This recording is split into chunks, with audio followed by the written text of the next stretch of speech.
Esta noche en otra vuelta de tuerca, Javier Nart. Yo no sé si has visto este programa, a veces lo grabamos en Madrid, a veces lo grabo en Bruselas o en Estrasburgo. Es un programa de entrevista en profundidad a alguien que me interesa y bueno, pues yo lo que estaba seguro, mucho. es que nunca lo haría aquí. Pues tenía la vida nos da interés, sorpresas, ¿verdad? Naces en Laredo, pero te crías en Bilbao. Sí. ¿Cómo era ese niño que crece en un País Vasco en el contexto franquista? ¿Cómo es ese Javier Nart pequeñito que crece en Bilbao? Yo era un niño absolutamente satisfecho de mi contexto y de mi texto. Yo vivía en una familia, mi padre era notario, y vivía en Las Arenas, que era el cogollo de la, vamos a decir, de la sociedad negurítica, de la aristocracia de la economía en País Vasco. Fui a un colegio del Opus Dei, te puedes imaginar, y por lo tanto yo vivía en un mundo en el cual entendía que el orden razonable de las cosas era el orden irrazonable en el que vivía. Y yo un momento desperté porque entendí que mi destino tras Opus Dei sería jesuitas. Aquellos jesuitas, no estos son muy respetables. Yo soy ateo, pero tengo una enorme admiración por los jesuitas a los que he visto en el tercer mundo, de Nicaragua a cualquier país de África. ¿Qué te parece que haya un jesuita al frente del Vaticano? Porque eso no es normal casi me en la Iglesia Católica. Con el Dios en el que no creo. Excepto algunas salidas de tono que ha hecho últimamente este Papa, me parece que es un Papa por lo menos retóricamente subversivo de lo que debe ser subvertido, que es esa estructura putrefacta de poder enraizado en lo más obsceno que ha sido la estructura del Vaticano. O sea, cuando lo que la religión debe ser, que es unión, se convierte en poder, que generalmente es como terminan las cosas. Las ideologías se transforman, incluso las más aparentemente beatíficas, en un eje de poder. Tu padre era notario y estudias Derecho, pero también estudias periodismo. No. ¿Cómo es todo esto? Yo soy un invasor del periodismo. Yo hice periodismo porque me interesaba viajar. Yo tuve problemas con mi familia, me fui a Barcelona a abrirme camino en la carrera y en la vida, sin relación con mi padre. Si te puedes poner a rueda de un padre notario, que además es el primer notario de Bilbao, te puedes imaginar que tienes las cosas fáciles. Yo, por razones particulares, tuve que hacerme la vida por mi cuenta en Barcelona y decidí que valía la pena conocer el mundo, y como no tenía un duro, la forma de conocerlo era vender lo que yo veía, y vender lo que yo veía eran reportajes de guerra, y por tanto me hice corresponsal de guerra. Casi nada, pero ¿cómo decide uno hacerse corresponsal de guerra? Ahora te preguntaré por eso. De causalidad y de casualidad, de las dos. ¿Cómo? ¿Pero cómo empezó? Porque uno en España en 1977, he leído yo que empiezas, ¿cómo? Porque claro, para eso hay que saber idiomas, hay que tener cierta formación sobre política internacional y contactos suficientes como para que a ti te planten en Nicaragua, en Irak, en Palestina, en Yemen. Yo me he hecho todas las guerras entre el 77 y el 90 y tantos, excepto la guerra de Vietnam. Te puedo hacer el rosario de guerras, empieza por Laos, Camboya, Birmania, el conflicto Irán-Irak, etcétera, etcétera, y termina en Nicaragua en 1978 y después otras guerras posteriores hasta 1992. Fue como ocasión de mis relaciones con los palestinos. Yo tenía muy buena relación con la resistencia palestina, con Al-Fatah, con los que estoy en absoluta discrepancia en este momento. Si hay algo que me parezca la más acerba crítica, es la corrupción de la Autoridad Nacional Palestina, que es, yo te diría en ocasiones, el principal enemigo de los palestinos son sus hermanos árabes y sus propios líderes. Es un pueblo que merece otro destino que el que tienen en este momento. Bueno, pues con ocasión de esa situación, que era bastante poco habitual, pude entrar en las zonas de conflicto más complicadas, en ese conflicto que había en ese momento, que era el conflicto del Líbano, y de allí fui pasando como de oca en oca y tiro porque me toca. Fui pasando de guerra a guerra y de guerrilla en guerrilla. Yo siempre con las guerrillas tenía un planteamiento: seré discreto en la forma que entro, pero explicaré lo que veo. Y ahora te diré algo. Hace años escribí un libro para mis hijos, que es Sálvese quien pueda. Son mis experiencias de guerra. Lo hice para mis hijos porque yo, cuando volvía de las guerras, volvía con tal impacto moral que estaba durante días que no podía hablar con mi familia, no hablaba de nada. Y lo que quería expresarles a mis hijos era la barbarie de la guerra, los valores humanos que hay en la guerra e incluso los falsos valores, tanto de barbarie como de heroísmo que hay en la guerra. Es un libro que te he pasado con la esperanza de que encuentres algo que merezca la pena en él. Y lo que siempre quise cuando iba a un conflicto era tener primero una distancia ética que no me convirtiera en un cínico y por lo tanto que fotografiara violando intimidades. Yo creo que hay que tener siempre un freno en la actividad de periodismo de guerra y el freno es: tú eres un espejo, pero simultáneamente eres el receptor de lo que ves. Yo recuerdo una fotografía horrorosa que era primera página en Newsweek. Yo cuando veo una página de guerra veo y trato de analizarla.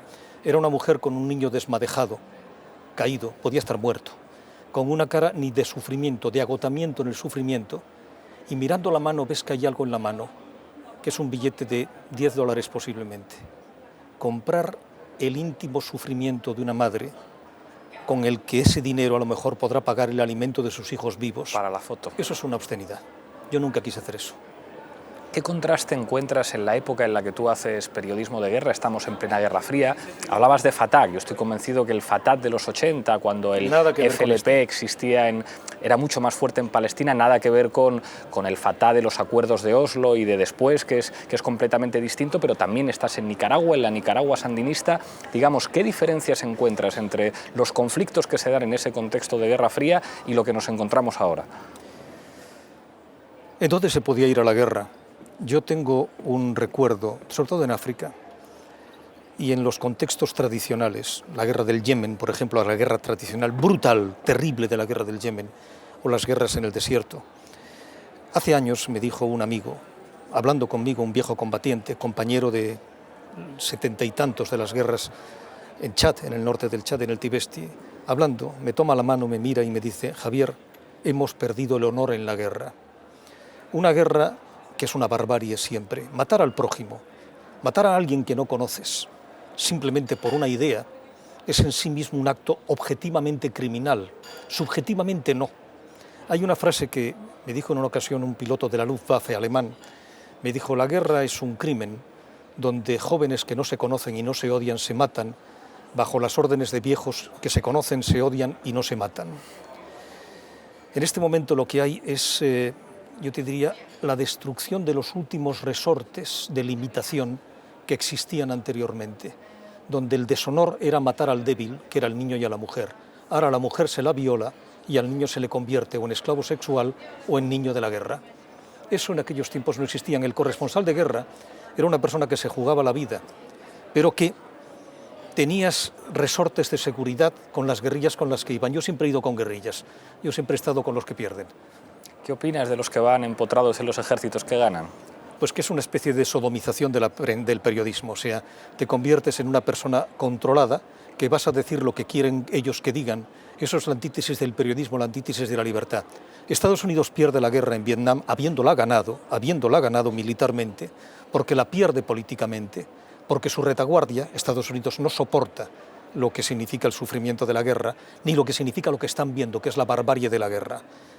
Lo que hace falta entonces es no presentar. ¿Tú has visto alguna vez un muerto de la guerra de Irak? ¿A que no? En televisión. ¿A que no? Pero muy poquitos, es verdad. Es que no, en este momento no se mata, es de muy mala educación matar. Tú no verás muertos en la guerra en este momento. Eso queda eliminado. Lo que hay son operaciones quirúrgicas, drones y hay como científicos. Colores verdes y explosiones y cosas. Claro, es un videojuego. Claro. Pero es que la guerra, mira, yo tengo algún recuerdo muy duro. Un desconocido que estaba agonizando, un combatiente, y que tenía las entrañas casi fuera, y al que yo cogí de la mano, porque él me daba la mano, me hablaba en su lengua tribal y yo la hablaba en español, y murió mientras me hablaba y yo le hablaba a él. La muerte en la guerra es olor, es el jadeo, la agonía es muy larga. Si tú pusieras en televisión o en el cine lo que es la muerte de verdad, es insoportable. Las personas que hemos conocido la guerra, aborrecemos la guerra, absolutamente. No encontrarás más que dementes, o yo te diría amorales, que te hablan eso del subidón de la adrenalina. A mí eso me parece, yo te diría, una blasfemia ética. Hay otra dimensión en el Javier Nart polifacético, que es la política. Tú no haces política solamente ahora. A finales de los años 70 participas en el Partido Socialista Popular, el partido de Tierno Galván. ¿Cómo recuerdas a Tierno? ¿Cómo recuerdas, digamos, los ambientes de la izquierda en aquella época, además en Cataluña, que es donde estás tú? Nosotros éramos el socialismo pluscuamperfecto. No había nadie mejor que nosotros. Los demás eran traidorzuelos, gentes vendidas a otras cosas. Lo digo con toda la ironía de la que soy capaz, pero entonces, que éramos muy doctrinarios, nos lo creíamos. Yo por lo menos me lo creía. Lo que recuerdo es extraordinarios compañeros y algo que es tremendo. Cuando fracasamos, porque el fracaso fue olímpico, yo te diría casi de récord, ¿no? La sensación que tuvieron muchos compañeros es la de estafa. Ellos que tanto habían hecho, y es verdad, durante el franquismo, hombre, mucho menos que el Partido Comunista, que hay que reconocer, la oposición al franquismo fue el Partido Comunista. Los demás pues también hacíamos algo, pero no ciertamente dando la cara para que se la partieran como hacía el Partido Comunista. Pues bien, era la sensación de que ellos merecían ser diputados. Y yo entiendo que uno merece lo que recibe. Yo tengo un pensamiento de mí mismo y es que uno tiene que adecuarse a sus propias limitaciones y esa es la felicidad, pretenderlo todo. Y de Tierno Galván hay una frase que yo la mantengo, caminar hacia el horizonte utópico, porque en el camino está la victoria, en el camino está el progreso. Sabes que no vas a llegar, pero caminas hacia ese objetivo.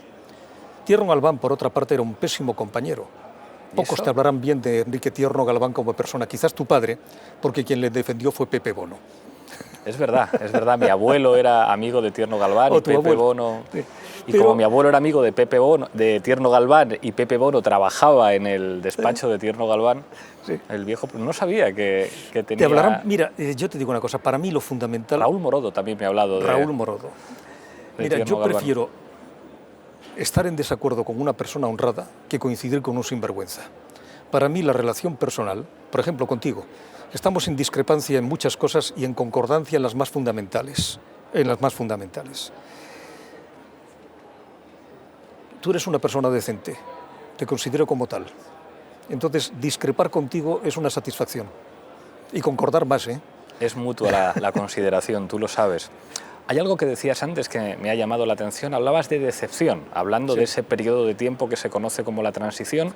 Y yo tengo una sensación de enfado en algunas personas de tu generación, que por el hecho de que nosotros hemos señalado la necesidad de abrir el candado del 78, de entender que el régimen que nace de la transición está agotado y que hay que hacer algo nuevo, he escuchado muchas críticas. Y sin embargo, en tu caso, no te he escuchado hablar de la transición como un periodo tan virtuoso. Yo entiendo que en la transición se hizo lo que se pudo hacer y seguramente existía un mito de izquierdas que siempre busca traidores y chivos expiatorios que pactan en un lugar y traicionan a la gente que estaba en la huelga y que estaba en la calle, y que seguramente las cosas pudieron ser más complejas y que la correlación de fuerzas o la correlación de debilidades, como decía Vázquez Montalbán, era difícil. Coincido con Vázquez. Era además vecino de donde yo vivo, en Valvidrera. Vamos a ver, yo no estoy de acuerdo con que fuera un candado. Fue una llave que abrió un candado. Abrió un espacio de libertad que nos ha llevado a donde estamos. Otra cosa es que la democracia está en crisis, porque no es democracia, es partitocracia. Tú y yo hemos coincidido en un programa que era El Gato, allí nos conocimos, donde yo que soy ateo y de izquierdas, y tú que también supongo que estás en la misma línea de increencia y de rojez, tú más que yo, pues no tuvimos nunca problemas de decir lo que nos daba la gana. Bien, ese espacio de libertad en este momento está en crisis porque lo que hay es una partitocracia. La partitocracia ha terminado por invadir todos los espacios de la vida civil. Ha invadido no ya el legislativo, que es razonable, y no ya el ejecutivo, que es razonable, el judicial, la sociedad privada, la ha convertido en una sociedad subvencionada, yo digo económicamente sodomizada. O sea, en una sociedad donde todo es el partido político, que va ocupando todos los resortes. La crisis que hemos sufrido es una crisis no de la burbuja inmobiliaria, es de la burbuja financiera, donde están metidos en los consejos de las cajas los partidos políticos y los sindicatos, desde los sindicatos llamados de clase, a los partidos llamados de izquierda y a los partidos verdaderamente de derechas. Ninguno de ellos jamás, en ningún consejo de ninguna caja, levantó la voz para decir que había que parar a esas hipotecas obscenas, respecto a las cuales muchos de ellos se apuntan ahora a la plataforma contra la hipoteca. Pero puñetas, si las creasteis vosotros, si las aceptasteis vosotros, si las impulsasteis vosotros, porque las cajas ha sido el gran problema de España, controlados también por los partidos. Entonces, lo que yo creo firmemente es que hay que proceder a una regeneración de la vida, a una limpieza. Pongámonos un ejemplo. Vosotros vais a sufrir en Andalucía el proceso especulativo democrático de Susana Díaz, que tiene dos problemas, uno con la corrupción y otro con vosotros. Y en consecuencia adelanta las elecciones, pero blinda a sus imputables para que en el caso de ser imputados tengan que pasar al Tribunal Superior y en consecuencia estén perfectamente blindados de lo más obsceno que se puede hacer, que es robar el dinero de los parados. A mí francamente no se me ocurre nada más obsceno. ¿Tú conoces alguna investigación en el Partido Socialista sobre los héroes de Andalucía internamente? ¿Tú conoces alguna investigación en el Partido Popular sobre el tema Gürtel? ¿Tú conoces alguna investigación en el caso de Convergencia Democrática, del caso Palau? O del caso Pujol, que en realidad es el caso Palau, pero podríamos seguir hasta el infinito. Te hablan de regeneración, pero lo que hacen es practicar la verbalidad y no la esencia del tema. Yo creo que hace falta una regeneración democrática, pero no estoy de acuerdo con que fuera un candado la Constitución del 77. Del 78, nosotros nos referíamos más al régimen, pero ahí hay algo que quiero preguntarte. Tú estuviste en los años 80 vinculado al Partido Socialista, trabajaste como asesor de presidencia y del Ministerio de Exteriores, y en los 90, sin embargo, te cansas y te vas porque dices que no aguantas más la corrupción que se estaba produciendo. ¿Qué contraste percibes entre ese Partido Socialista de los años 80, con sus contradicciones y sus cosas, y en lo que llega después en los años 90, y de alguna manera se prolonga hasta el presente, con todas las diferencias y todas las particularidades del periodo de Zapatero y los cambios en la dirección? ¿Pero qué diferencias percibes? Hombre, el periodo de Zapatero es la nada dentro del vacío. Es lo que yo llamo el socialismo adolescente viviano-paginista, o sea, no sabes exactamente de qué estamos hablando, son ocurrencias, no planteamientos de izquierda. El problema del Partido Socialista, yo me marché del Partido Socialista por una razón, yo no entré en política para hacer negocios. Yo no soy el más listo, pero te juro que el más tonto seguro que no. Y yo cuando vi que aquello se había convertido en una plataforma de intereses, yo dije, aquí sobro. Cuando vi que no había posibilidad ninguna de regenerar el Partido Socialista, porque lo que se practicaba era lo que se llama la dictadura del secretariado. Ni siquiera la del proletariado, que tampoco estoy de acuerdo con ella, ninguna dictadura, ni esa siquiera. Pues bien, cuando lo que tienes es un grupo oligárquico, hegemónico, que controla desde el punto alto de la pirámide toda la situación y no la pirámide en el punto alto se controla desde la base, yo allí sobraba y me fui a mis casos y a mis cosas. Me marché. Volví en política porque en Cataluña la ciudadanía quedó abandonada por una izquierda cuyo principal, o llamada izquierda, cuyo principal problema era ser suficientemente nacionalista. Y yo, francamente, para hacer nacionalismo, pues me voy a Convergencia Democrática. Pero claro, si el primer problema de Izquierda Unida o Iniciativa per Catalunya, o del Partit Socialista, o dels Socialistes de Catalunya, el Partido Socialista de Cataluña, es ser nacionalista, pues mira, yo tengo una gran amistad con Miquel Iceta. Miquel Iceta era nuestra juventud socialista, digo nuestra juventud, porque éramos tan pocos que él era el único joven que teníamos en Cataluña. Yo era secretario general y éramos menos que los apóstoles, éramos 11, pues él estaba en congreso permanente. Yo le decía, Miquel, es que no se trata de ser antinacionalistas, se trata de ser socialistas, de dar soluciones sociales, de estar cerca de los problemas de la gente, no de estar pidiendo perdón todos los días o pasar un examen de catalanidad histórica o histérica con Convergencia Democrática por una razón. Ellos son grandes jugadores de balonmano y nosotros somos campeones del mundo de baloncesto, pero si nos empeñamos en jugar a balonmano, un equipo de segundo nivel nos gana. Y es lo que ha pasado. Vamos a ver. ¿Por qué Podemos está pegando con fuerza en Cataluña? Porque estáis en el desierto de los tártaros. Porque Iniciativa per Catalunya es una cosa profusa, difusa y confusa. Y porque el Partido Socialista ni está ni se le espera. Y entonces llegáis vosotros y lo que planteáis es un programa en el cual entraríamos en discusiones largas, que creo que no es el momento, pero que por lo menos lo que estáis diciendo a la gente es que la primera razón, la primera cuestión es la social y no la nacionalista.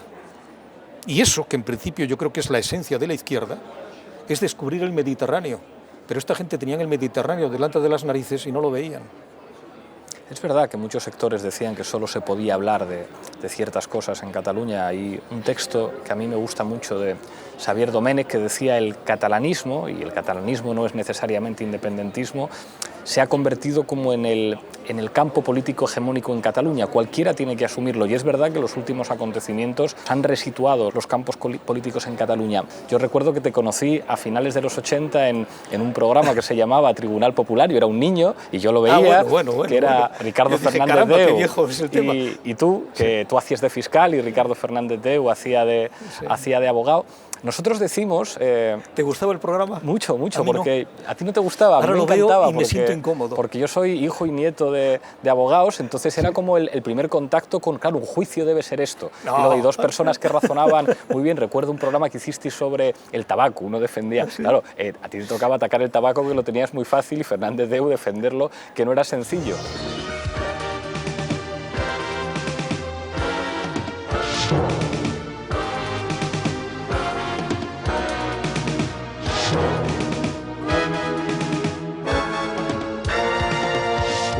Prensa del Corazón, a juicio en Tribunal Popular. Miren ustedes, la oficina del fiscal del distrito está llena de revistas del Corazón. Y cualquier día vayan ustedes por allí, lo verán. Señor Fernández Deu. Se las ha prestado el defensor, ¿verdad? Efectivamente. Muy bien. Sí. Las ha hurtado subrepticiamente, señoría. Esto sería más grave. Porque yo también las leo. Presente una denuncia. Señor, no, porque a mí me encanta que se ilustre. Uno se entera de todas las mentiras de la vida del señor Fernández Deu en las revistas del Corazón. Por eso las coge usted. Mire. Orden. No, pero vean ustedes, ¿verdad? Yo creo que hay que ser crítico de uno mismo. Entonces yo no trato de hacerme una especie de autopsia todos los días, pero quiero siempre poner en relatividad los aspectos de la propia vida de cada cual, que es una forma de no estar satisfecho jamás con uno mismo, sin tampoco entrar en la patología del examen freudiano, del por qué, del qué y el cómo qué. Pero ese programa, por ejemplo, hablábamos de cosas muy accesorias. Deberíamos haber hablado de lo nuclear. Es posible. Y hubiéramos durado un rato. Es posible. Hubiéramos durado un rato. Pero lo que te quería yo preguntar... Un rato quiere decir corto. Corto. Una cosa que nosotros decimos mucho, decimos, la gente no milita en los partidos políticos, la gente milita en los medios de comunicación. La gente es de La Vanguardia, es del Periódico, es del País, es del Diario.es, es de Público, es de La Razón, es de La Gaceta. ¿No te da la impresión de que los medios de comunicación se han convertido en lo más parecido a eso que Antonio Gramsci llamaba intelectuales orgánicos, los que de alguna manera enseñan a pensar y ponen nombre a las cosas? Es que es lo fácil. Cuando se personaliza la idea y lo que dices en principio parece que es lo propio del que te escucha, al final hay algo que es muy negativo, se pierde el espíritu crítico. Yo, por ejemplo, no sé dar un mitin. Yo soy así contigo y en un llamado mitin. Te invitaré un día a uno a ver si tienes el sentido del humor de venir. Y yo lo primero que le digo es, por favor, no me aplaudáis. Si queréis silbarme, quizás eso sea lo más positivo, pero escuchad, sed críticos, no os creáis lo que digo, analizadlo y si es verdad en vuestro criterio, darlo por bueno. Yo, esa especie de latiguillos que en los mítines se sueltan, donde lo que haces es escupir sobre la gente, porque los tratas de personas disminuidas mentales y lo que se le mandan son mensajes publicitarios. Esa historia de que cuando se te enciende la luz roja tienes que mandar un mensaje porque en ese momento conectas con televisión, cortas, dices, y sobre todo los chistecitos de campaña que te crea el maléfico equipo de pensadores, que para mí ni siquiera son pensadores, son vendedores de Coca-Cola o Pepsi-Cola y que te venden la idea igual que te venden cualquier otra cosa. Yo, de Enrique Tierno, otra vez, hay un mensaje que me pareció muy importante y es que tienes que respetar al que te está escuchando.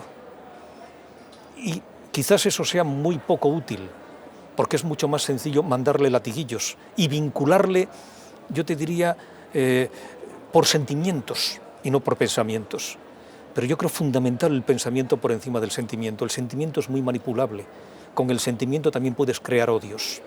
Y con el pensamiento es más difícil, porque la cultura es libertad, la cultura no es conocimientos, la cultura es la capacidad que tienes de crear entre el impulso que te llega y tu decisión algo que es un pensamiento crítico, que son los valores que te da el conocer.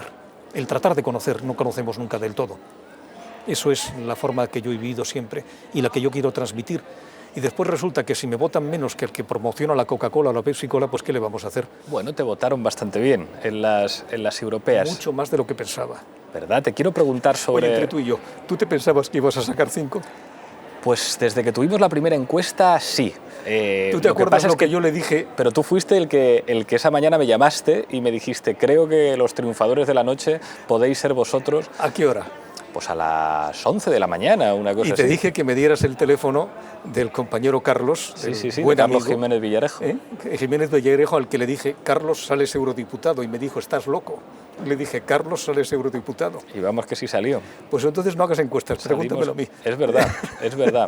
Ciudadanos, vuelves a hacer política en Ciudadanos, sí. Tú te defines como alguien ateo y de izquierdas. Sí. ¿Qué es Ciudadanos ideológicamente? Ciudadanos es una plataforma cívica que lo que plantea son algo tan revolucionario en Cataluña, no como los derechos de la nación, los derechos objetivos de la historia, sino la defensa de los derechos de la ciudadanía, que son derechos de libertad, derechos de regeneración, por ejemplo, la separación de poderes, la regeneración de la administración, la eliminación de la partitocracia y convirtiéndola sencillamente cualquier partido, el vuestro, el nuestro, en un vehículo transparente de gestión de la cosa pública, como lo que es el camino. El PSC traiciona a sus votantes dándole sus votos a Esquerra Republicana. El Partido Popular mendiga con Convergencia para reeditar un gobierno nacionalista.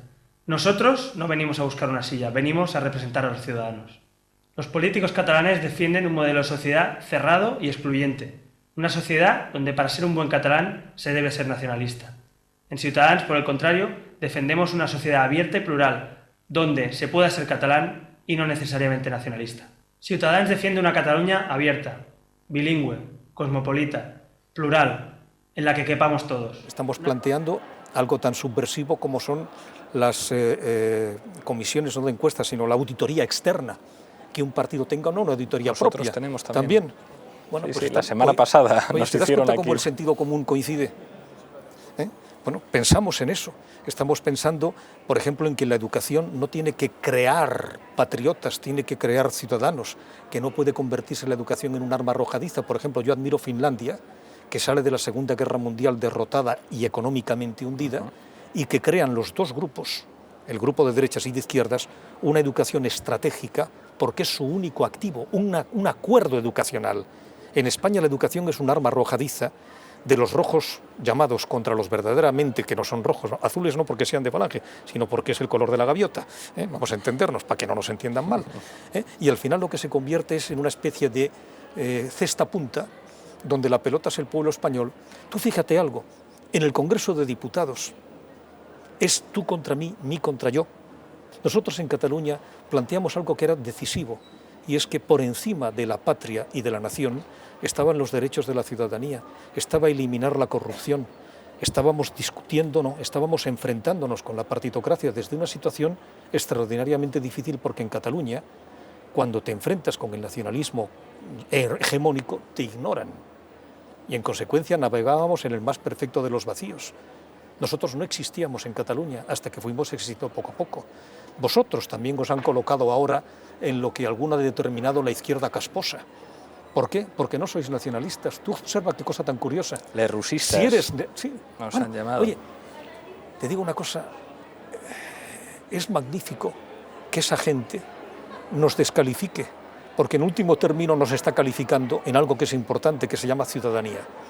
Tú en un criterio ideológico y en otro. Pero hay un valor común, que es que por encima de los derechos del grupo están los derechos de la persona.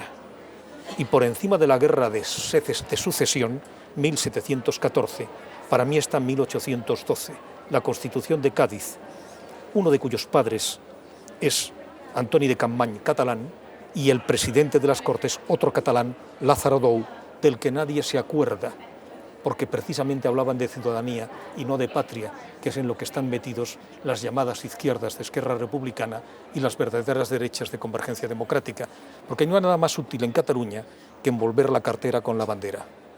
Europa, eres elegido eurodiputado, tú y yo coincidimos en la Comisión de Exteriores, en la que además a veces incluso coincidimos en las protestas y en las intervenciones. Yo tengo la sensación de que hay un dominio de polacos extremistas en esa comisión que me horroriza. O sea, tengo a veces la sensación de escuchar discursos belicistas hacia Rusia, que no te colocan a ti en una posición prorrusa, pero decir, oiga usted, es que creo que a Europa no le conviene tener una mala relación con Rusia, y quizá la política política exterior norteamericana no sea lo que más nos conviene a los europeos. ¿Tienes esa sensación de aquello que decía Jacques Delors, de que Europa es un gigante económico, un enano político y un gusano militar? ¿Que somos un enano político y un gusano militar? Es verdad. Nosotros somos un gigantesco vientre y una mínima cabeza, sin política exterior común y sin política de defensa común. Lo que tenemos es una gigantesca capacidad de influencia económica que tampoco usamos. Por ejemplo, en el conflicto de Medio Oriente, en el conflicto israelo-palestino, nosotros somos muchísimo más decisivos que Estados Unidos. ¿Por qué? Porque somos el fondo estratégico económico, que es el más importante de Israel y de Medio Oriente, más que el fondo estratégico militar de Estados Unidos. La capacidad que tiene Europa de influir decisivamente en Medio Oriente no se usa. Y no se usa ¿por qué? Por la multidivisión interna europea, porque tampoco hay una voluntad de implementar esa capacidad que tenemos de influencia económica. Es mucho más importante lo estratégico que lo táctico. En una ocasión un general israelí me dijo, mire usted, la victoria militar es la capacidad que tenemos de darle a nuestros políticos una carta superior a la carta del enemigo derrotado, pero es una carta que va disminuyendo con el tiempo. En Palestina la demografía es un arma estratégica en manos de la comunidad palestina. En consecuencia, el tener una superioridad militar es un espejismo, y te lo dice alguien que conoce las guerras. La victoria es siempre una victoria episódica. La victoria fundamental es la victoria estratégica de la economía y sobre todo de la sociología, de la demografía, de las condicionantes culturales, de lo que crea una sociedad en largo término. Una sociedad no puede estar en guerra continua, porque es una sociedad fracasada. Europa, en tantas ocasiones nos encontramos con que, y lo acabas de decir, que tenemos una aproximación en ciertos momentos academicista. Y en el caso, por ejemplo, de Rusia, y no me escabullo del tema, Rusia ha realizado un acto de agresión, evidentemente. Rusia dijo que Kosovo era la fractura del acta de Helsinki, lo advirtió y dijo que se rompía lo que era el consenso sobre las fronteras intangibles. Nosotros nos vamos creando nuestros propios fantasmas y te digo desde inicio, es una agresión. Pero ¿alguien cree que es admisible que Europa, días antes de las elecciones de Moldova y de las elecciones de Ucrania, firmara el acuerdo de asociación con el objetivo de impulsar las candidaturas próximas? ¿Y qué resultado hubo? Incluso favoreciendo un golpe de Estado en Ucrania. ¿Y qué resultado hubo? 52% de votantes en Ucrania, 56% en Moldova, de los cuales el 40 y algo por ciento en Moldova anti-europeo, o por lo menos no propicio a la Unión Europea, y el 40 y pocos en Ucrania, también muy crítico del acuerdo de asociación. Con un 52% del cual el 40% no está, podemos establecer una política como si ese gobierno tuviera un masivo apoyo de su población político y social, y sobre esos esquemas estamos trabajando. Lo que hay es, ni siquiera te digo voluntarismo, hay sectarismo. Yo lo que encuentro en tantas ocasiones es que en lugar de razonamientos, lo que hay son planteamientos, yo te diría, cuasi religiosos, dogmas, catecismos. Y yo catecismos, ni el catecismo Ripalda, que tú no conociste, pero tu padre sí. Es verdad. Que tenía una frase, que te contestaré, que tú fíjate hasta qué punto te llega a impactar, yo no sé si te llega a traumatizar. No sé la pregunta, pero sí sé la respuesta. Y tengo ganas de comprarme el Ripalda para ver qué diablos era la pregunta. La respuesta, fíjate qué aberrante, nos lo sabíamos de memoria, el catecismo era de memoria, decía, no me preguntéis a mí, que soy ignorante, doctores tiene la Santa Madre Iglesia que os sabrá responder. Es lo único que recuerdo del catecismo Ripalda. Madre mía, madre mía. Acabo de ver pasar por aquí a Dimitris Papadimoulis, que es de Syriza, de nuestro grupo, vicepresidente del Parlamento Europeo. Te tengo que preguntar por eso. Europa está en un momento muy particular. Te imaginarás que nosotros estamos muy contentos con la victoria de Alexis Tsipras en Grecia. Estuvimos allí en la campaña, en el acto de cierre de campaña.